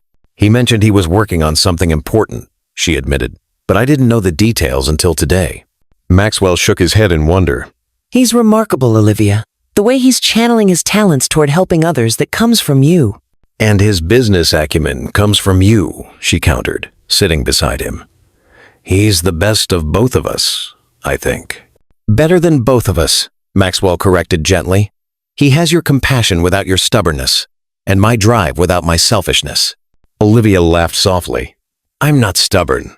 I'm determined." "Semantics," Maxwell teased, pulling her close. After a moment of comfortable silence, he spoke more seriously. "I'm going to make sure his project gets the backing it deserves. Not because he's my son, but because it's genuinely brilliant." "I know you will," Olivia said, her faith in him still a gift he treasured. You've never taken the easy path since coming back into our lives. You've always done what's right, even when it's difficult. The following week, Maxwell arranged for Ethan to present his expanded Connect Care platform to Reed Innovations' executive team. Dressed in a suit that made him look older than his 18 years, Ethan stood before the boardroom with confidence that belied his age. Single-parent families represent one of the fastest-growing demographics in America, he began, his voice steady. Yet they remain underserved by existing social infrastructure and technology platforms. Connect Care addresses this gap through an integrated approach that combines resource connection, community building, and personalized support. As Ethan walked the executives through his business model, technical specifications, and market analysis, Maxwell watched with pride. His son wasn't asking for charity or special treatment. He was presenting a viable business opportunity that happened to have significant social impact. When the presentation concluded, Jessica Chen, the CEO who had replaced Maxwell, was the first to speak. This is impressive work, Ethan, particularly the machine learning components that personalize resource recommendations. Thank you, Ethan replied. That aspect was developed with Professor Ramirez at MIT. We've already seen promising results in our beta testing. What about monetization? Asked the CFO, always focused on the bottom line. Social impact is admirable, but how does this generate revenue? Ethan was prepared for this question. The platform operates on a tiered model.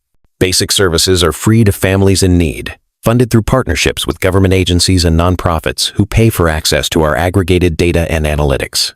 Premium features are available to middle and upper income families on a subscription basis. Additionally, service providers pay for enhanced visibility within the platform. The discussion continued for nearly an hour, with Ethan fielding complex questions with remarkable poise. When the executives finally filed out to deliberate, Maxwell remained behind with his son. You were extraordinary, he said, genuine admiration in his voice. No matter what they decide, I want you to know that. Ethan exhaled deeply. The tension he'd been hiding, finally visible. I was terrified, he admitted. These people run a multi-billion-dollar company. I'm just a college freshman. A college freshman with vision and purpose, Maxwell corrected. That's rarer and more valuable than you might think. Have you ever witnessed someone you love exceed your expectations in ways that leave you humbled and inspired? 2 days later, Jessica Chen called Maxwell with the board's decision. We're green-lighting Ethan's project, she announced without preamble, with full funding and technical support. That's wonderful news, Maxwell said, relief evident in his voice. Though I'm curious what convinced the more conservative members. 2 things, Jessica replied. First, the numbers actually make sense. His monetization strategy is solid, and the market is untapped. Second, she paused. Hargrove made a surprising speech in favor of the project. Hargrove? Maxwell couldn't hide his shock. Philip Hargrove had been his most vocal critic when he'd stepped down as CEO. What did he say? That Reed Innovations was founded to create technology that improves lives, Jessica recounted, and that we've sometimes lost sight of that mission in pursuit of profit margins. He said Ethan's project represents a return to our core values. After thanking Jessica, Maxwell immediately called Hargrove directly. I hear you supported Ethan's project, he said when the older man answered. I have to admit, I'm surprised. Don't be, Hargrove replied gruffly. The boy made a compelling case. Unlike some people I could name, he came prepared with data and realistic projections.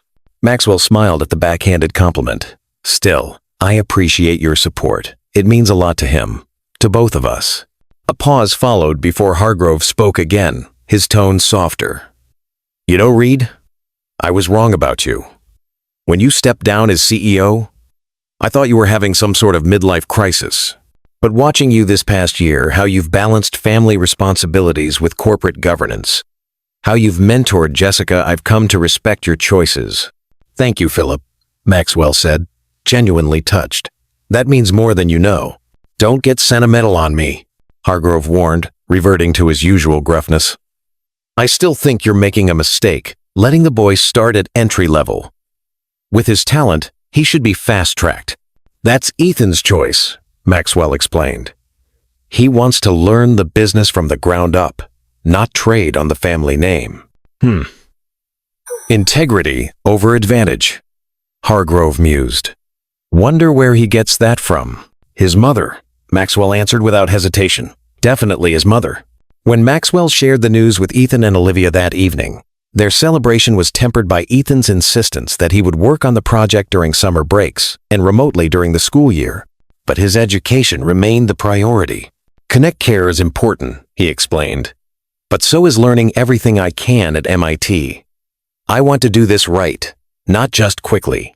Wise beyond your years, Olivia observed, hugging her son proudly. As summer progressed, Ethan divided his time between Reed Innovations, where he worked alongside the development team implementing his vision, and home, where he savored time with his family before returning to college in the fall. One evening, Maxwell found him sitting on the back porch, staring thoughtfully at the stars. Deep thoughts? Maxwell asked, joining him. Just reflecting, Ethan replied, on how much has changed in the past 2 years. From mom working 3 jobs to make ends meet, to this. He gestured vaguely, encompassing their comfortable home, his MIT acceptance, the Connect Care project. Sometimes it doesn't feel real. I know what you mean, Maxwell agreed. I spent 15 years chasing success, never realizing what I was missing. Now I can't imagine life without you and your mother. They sat in companionable silence for a moment before Ethan spoke again. I used to be angry with you, he admitted. Even after you came back, I'd think about mom struggling while you were building your empire, and I'd feel this rage that I didn't know what to do with. Maxwell nodded, accepting the truth of his son's words. Your anger was justified. Maybe, Ethan acknowledged, but holding on to it wasn't helping anyone, especially me. And watching you these past 2 years, how hard you've worked to make things right, not just with money, but with time and effort and love. It's helped me understand something important. What's that? Maxwell asked softly. That people can change. Really change. Not just pretend to. Ethan turned to look at his father directly. You're not the same man who walked away from mom. You're the man who came back and stayed, even when it was difficult. The man who supports my dreams without trying to control them. The father I'm proud to have. Maxwell felt his throat tighten with emotion. That means everything to me, Ethan. More than any business success I've ever had. I know, Ethan said simply. That's how I know you've changed. From the doorway, Olivia watched this exchange between her husband and son, her heart full. The journey hadn't been easy. From single motherhood to forgiveness to building a new kind of family. But every struggle had led to this moment of genuine connection between the 2 people she loved most. As she joined them on the porch, Maxwell reached for her hand, completing their circle. Under the vast canopy of stars, the Reed family sat together in peaceful unity. Their past hardships transformed into the foundation for a future bright, with promise and purpose. 5 years later, the headquarters of Connect Care occupied 3 floors of the Reed Innovations building in downtown Seattle.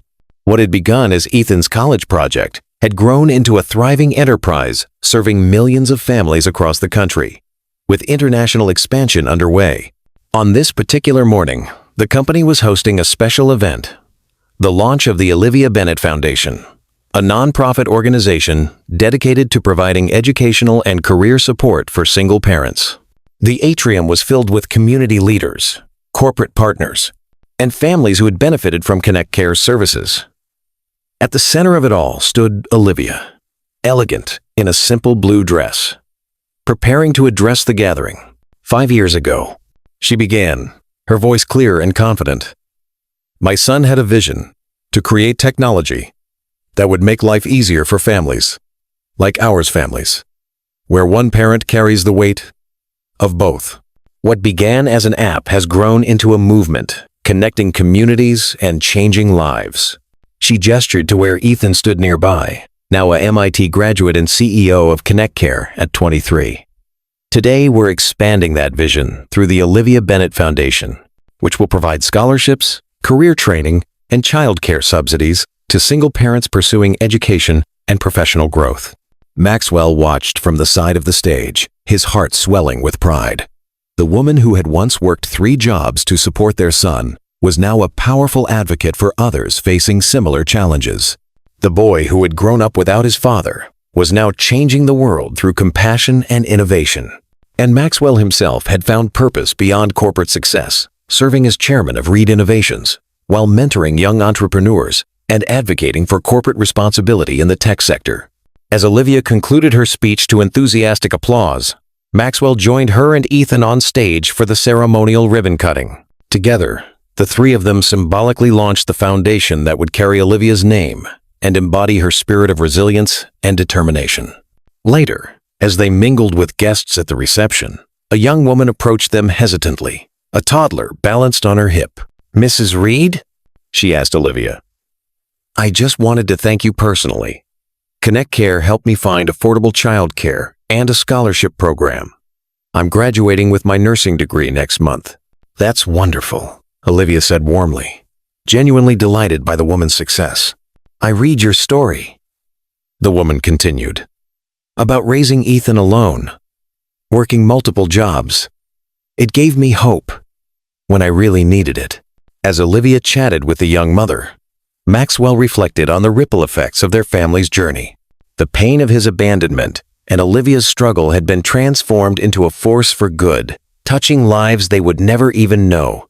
When the event concluded and they were finally alone in the car heading home, Maxwell took Olivia's hand. "You were amazing today," he told her. "Seeing all those people whose lives have been changed because of you and Ethan, it's humbling." "Because of us," Olivia corrected gently. "Your support made all of this possible."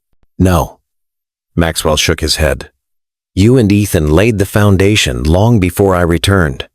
Your strength, your sacrifice, your unwavering love, that's what created the man our son has become. I'm just grateful I got to witness it, even if I missed the early years." Olivia squeezed his hand. "We've all contributed in our own ways. That's what family is, each person bringing their unique gifts to create something stronger together." How do you measure the impact of a life well lived? Is it in personal achievements, or in the ripples that extend outward, touching countless others in ways you may never fully know? As they drove toward home, the same modest house where Olivia had raised Ethan, now expanded and renovated, but still filled with memories, Maxwell reflected on the journey that had brought them here. 15 years of separation, followed by 5 years of rebuilding trust and creating a new kind of family. The path hadn't been straight or easy, but every step had led them to this moment of fulfillment and purpose. "Penny for your thoughts," Olivia said, noticing his contemplative expression. "I was just thinking about choices," Maxwell replied. "How one decision can alter the course of so many lives. When I walked away 15 years ago, I thought I was choosing success. I didn't understand that true success was what you created. A family built on love and sacrifice and integrity. We've all made choices, good and bad," Olivia observed. "What matters is what we learn from them, how we grow." As they pulled into their driveway, Maxwell saw Ethan's car already parked there. Their son had promised to join them for dinner, a family tradition they maintained despite his busy schedule running ConnectCare. Inside, they found Ethan in the kitchen, attempting to recreate Olivia's famous lasagna with limited success. "Don't laugh," he warned as they surveyed the chaotic scene. "I'm still learning. It's the effort that counts," Olivia assured him, rolling up her sleeves to help salvage dinner. As the 3 of them worked together in the kitchen, laughing, talking, sharing stories from their day, Maxwell was struck by the simple perfection of the moment. This was the wealth that mattered, the success worth celebrating, a family bound by love, purpose, and forgiveness. The journey from abandonment to reconciliation had been long and sometimes painful. But standing in this kitchen with his wife and son, Maxwell knew with absolute certainty that every step had been necessary to reach this destination. Olivia had worked 3 jobs to raise their son alone, showing a strength and dedication Maxwell could only admire. Ethan had grown into a man of integrity and vision, transforming his own experiences into help for others. And Maxwell had been given the rarest of gifts, a second chance to be the husband and father they deserved. Together, they had created something beautiful from broken beginnings. A family, a legacy, a love that had survived absence, anger, and doubt to emerge stronger and more meaningful than he could have imagined possible. "I love you both," Maxwell said simply, putting into words the gratitude that filled his heart. "More than I could ever express." "We know, Dad," Ethan replied with a smile. "We love you too." And in those words, in the easy way Ethan called him Dad, in the love shining in Olivia's eyes, Maxwell found the answer to a question he'd asked himself that day at the community center when he'd first seen his son. Would this stranger ever call him Dad and mean it? Yes. Against all odds, despite his failures and mistakes, he had become the father Ethan deserved and the husband Olivia could trust. Not through wealth or power, but through presence, commitment, and love. It was, Maxwell reflected as they gathered around the table as a family, the greatest achievement of his life. If this story moved you and you believe in holding the powerful accountable, subscribe to Mr. Sterling's Secrets of Love for more stories that expose uncomfortable truths. Only those who prefer comfortable lies would leave without subscribing.